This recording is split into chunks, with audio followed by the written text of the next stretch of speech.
Monsieur Georges Steiner, qui ne figure pas au programme en raison d'un quiproquo dans la circulation des messages, mais nous sommes infiniment heureux et infiniment honorés qu'il puisse être parmi nous aujourd'hui.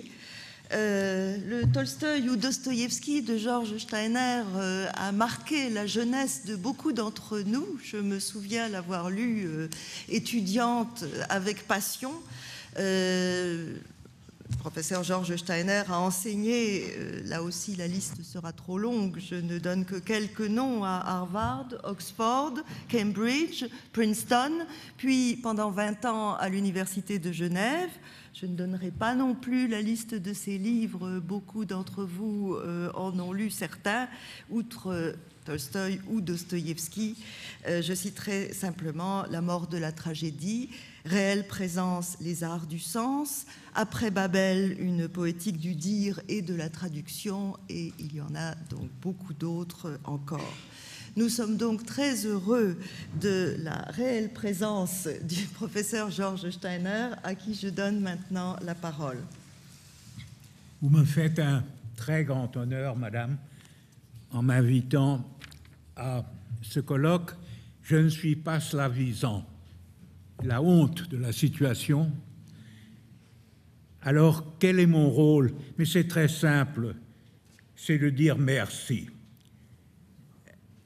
Comme des millions et des millions d'êtres humains qui lisent Tolstoï en traduction disent merci, ont un peu le droit de dire nous aussi, on est de la famille. Mes grands-parents viennent d'un petit village en Moravie. Un village, horrible à le dire, à 8 kilomètres de Lidice, d'un souvenir qu'on peut à peine évoquer à cause des massacres nazis. Et dans ce petit village, très modeste, vous connaissez tous le mot Shtetl, ou le mot Kille, la petite communauté. Le jour où arrive par télégraphe la nouvelle de la mort de Tolstoï, les personnes de tous âges sortent dans la rue. Mes grands-parents ont gardé de ça un souvenir total, précis. On sort silencieusement dans la rue, comme si on avait tout à coup subi le choc d'une perte personnelle, d'une perte intime. Ces hommes et ces femmes, ces jeunes, lisaient très peu, ne lisaient peut-être même pas. Ils n'avaient pas lu Tolstoï, c'est ça qui est important. Ils ont demandé au rabbin de leur expliquer pourquoi c'était tellement important, pourquoi ils se sentaient tellement frappés. Et il leur a dit qu'il ne s'agissait pas de lire Tolstoï, mais d'essayer de concevoir que ce soit la seule conscience de l'homme. C'est la formule, la conscience de l'homme, que tout homme, toute femme était appauvri par la mort de Tolstoï. Que la vie de Tolstoï signifiait, pour des millions et des millions, qu'il y avait dans le monde une conscience, une présence morale quasi transcendante. Dans un épisode sans doute ben trovato, peut-être une fiction, mais ça ne fait rien, ce sont les métaphores et les fictions qui nous instruisent. L'on dit que, se promenant dans la forêt avec Gorky, Tolstoï lui dit « Je ne crois pas que je vais mourir, parce qu'on a tant besoin de moi, parce qu'il y a des milliers de lettres qui viennent du monde entier me demander conseil, secours, on a trop besoin de moi. » D'après l'anecdote, Gorky s'est enfui dans la forêt pris de panique, d'une sorte de panique sacrée, car ce n'était pas une boutade. Tolstoï semblait évoquer une immortalité, au moins pour un certain bon moment encore à venir, car le monde ne saurait se passer de lui. Posons-nous la question tout naïvement, est-ce qu'il y a depuis, est-ce qu'il y a aujourd'hui quelqu'un où on serait silencieux dans la rue, pour ainsi dire, où on se dirait quelque chose nous quitte pour toujours? Un seul nom me vient à l'esprit, peut-être il y en a-t-il d'autres. Je crois que dans le monde que je connais, il y aura un moment autour de la mort de Nelson Mandela où des millions et des millions d'hommes et de femmes se seront tout d'un coup sentis orphelins, que Mandela va nous laisser un peu orphelins, nous tous, tout en dehors de la situation politique, tout en dehors des doctrines, qu'il y a là quelque chose d'infiniment humain et à la fois un peu plus qu'humain. Mais c'est très, très rare. Alors je voudrais toucher tout simplement, je répète, pour dire merci en amateur, à certains moments dans Tolstoï. J'ai essayé de montrer il y a si longtemps, ce n'était pas du tout une nouvelle chose à dire, que les liens entre Homère et Tolstoï sont uniques, sont profonds et uniques. Nous n'avons pas eu depuis Homère un autre Homère sauf Tolstoï. Et que très souvent Tolstoï s'en rend compte, déjà dans les premières pages sur la guerre au Caucase, déjà dans les nouvelles de sa jeunesse, la présence homérique est intense, elle est presque charnelle. Il y a vraiment eu deux coups d'œil, comment dire, deux regards sur l'homme qui ont eu certaines simplicités totale, c'est-à-dire rien de plus compliqué que la simplicité totale, rien de plus immédiat que le regard direct qu'a Homère et qu'a Tolstoï. Je pense au moment infiniment, on veut dire tolstoïen en étant homérique, lorsque dans la nuit, dans la tente d'Achille, vous vous rappelez tous, vous vous souvenez tous, Priam vient mendier le corps de son fils Hector, et est tellement saisi par la souffrance, par les larmes, et très lentement, très doucement, Achille, qui lui va mourir bientôt, et le sait, lui dit « Vieux père, songez que Niobe, la mère légendaire, mythique, qui perd tous ses enfants sous les flèches d'Apollon, après cette perte, elle a dû prendre un repas. » C'est un moment comme il n'y en a pas d'autre dans la littérature mondiale, peut-être, cette terrible vérité qu'on mange après une perte insondable, après une horreur. En grec tout simple, elle se tourna vers son repas. Tolstoï avait connu ce moment. Il y a plusieurs fois dans Tolstoï où il y a, comment dire, cette innocence transcendante qui voit dans l'homme même, une force à toute épreuve. Pas une force de domination, pas du tout, pas une force de potentialité, mais être homme, ça veut dire qu'on souffre terriblement, mais qu'on mange après. Et qu'il y a là une sorte de symbiose de vérités qui appartiennent uniquement à Homère et Tolstoï. Et voilà que vient mon problème. Les choses que dit Léon Tolstoï sur Shakespeare sont une honte, une abomination. Tolstoï ose écrire, et je cite, « Le roi Lear est en dessous de toute critique ». C'est de l'idiotie. Et pour la plupart de l'humanité, le roi Lear est un des 2 ou 3 sommets de toute vérité humaine. Il dit d'autres choses, mais je reste un instant avec le roi Lear, car je crois que ça va nous mener centre du problème tolstoïen. Pourquoi cette haine de ce texte? Elle revient à plusieurs reprises dans Tolstoï. Je crois que la réponse est l'une que les slavisants, que vos éminents collègues ne veulent pas vraiment approfondir. Il y a une jalousie dévoratrice chez Tolstoï devant Shakespeare. Il en est formidablement jaloux. Il est lui-même un dramaturge considérable. On ne parle pas très souvent dans le monde profane des pièces de Tolstoï, mais elles sont importantes. Les puissances des ténèbres, c'est une très grande œuvre. Alors voilà que parle un homme du théâtre, si l'on veut, d'un certain aspect. Il y a devant Shakespeare, mais il y a quelque chose de beaucoup plus profond. Et là, je m'exprime naïvement et mal, ne m'en voulez pas, je ne trouve pas exactement les paroles précises. Lorsqu'on découvre dans une œuvre imaginaire le miroir du futur de sa propre vie, une chose très rare et très horrible. Tolstoï se sait être Lear. Il voit dans le roi Lear ce qui sera son destin.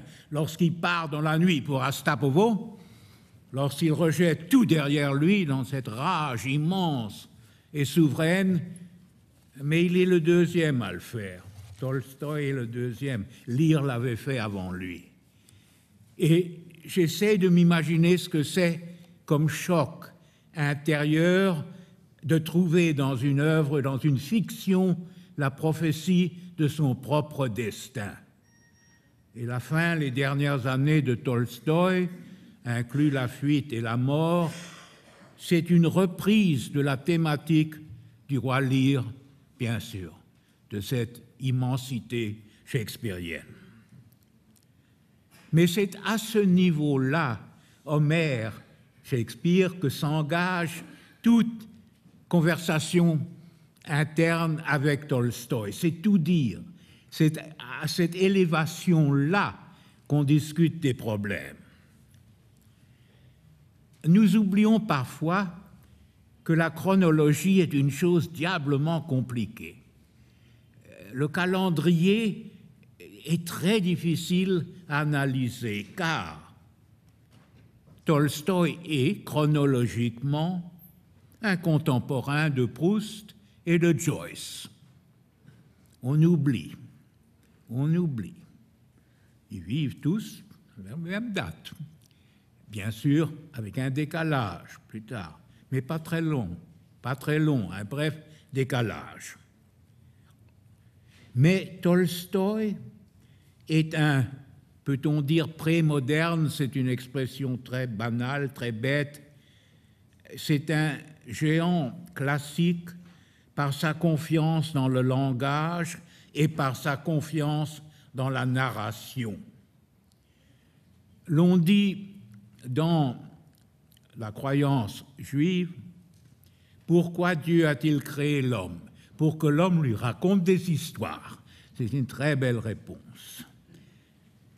C'est dans toute la mystique juive, la narration est la preuve du génie de l'homme et de ce qui lui permet d'être en dialogue avec Dieu. Il lui raconte des histoires. Il y a là un acte de confiance profond et total dans le miracle de la narration, raconter une histoire. Tolstoï les raconte comme aucun autre écrivain, peut-être, il y a à peine un rival, des proportions dynamiques de la narration tolstoïenne. Et c'est là, avant la crise du modernisme. Nous y reviendrons dans un instant, très brièvement. Il y avait déjà les signes avant-coureurs d'une grande crise dans la narration. Le contrat entre le mot et le monde était en train de se rompre, comme ils se rompt chez Kafka, précisément chez Proust, chez Joyce, chez tous leurs successeurs. On n'est plus chez soi, dans la parole et dans le monde. Tolstoï est formidablement dans la maison de son être. La parole, l'histoire qu'il raconte, dans sa main deviennent des mondes. Il n'en doute pas, il ne doute pas de la possibilité de créer des mondes. Les grands écrivains après lui vont douter. Et combien il y aurait à dire, tout un colloque, Tolstoï et Joyce devant Homère, le triangle, Guerre et paix, Ulysses et l'Iliade et l'Odyssée. Il est difficile de cerner l'héritage littéraire de Tolstoï. C'est très, très difficile. On a évoqué certains noms, on vient de les évoquer dans les derniers moments.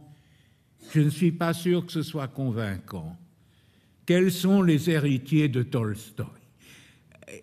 Est-ce qu'on peut être héritier d'un titan sans être en même temps un nain? C'est très compliqué cet effet. C'est très dire « il est mon maître ».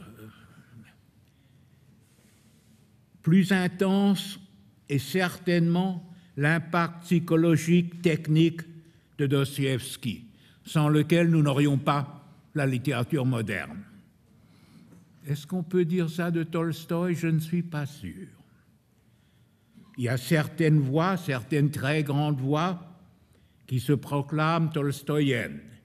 Je pense à deux exemples évidents. Saul Bellow, dans le roman américain, qui dit que Augie March est une variation sur la narration tolstoïenne, et bien sûr, ce très grand génie, David Grossman, qui n'existerait à aucun niveau sans l'exemple de la narration tolstoïenne. Et c'est à Georges Niva, mon collègue, mon ami, de le reprendre, cette question bien compliquée. Quelles sont les relations avec l'art et le génie de Solzhenitsyn? Je laisse ça de côté, je n'ai pas la compétence. Mais de toute façon, ce n'est pas un héritage manifestement actif.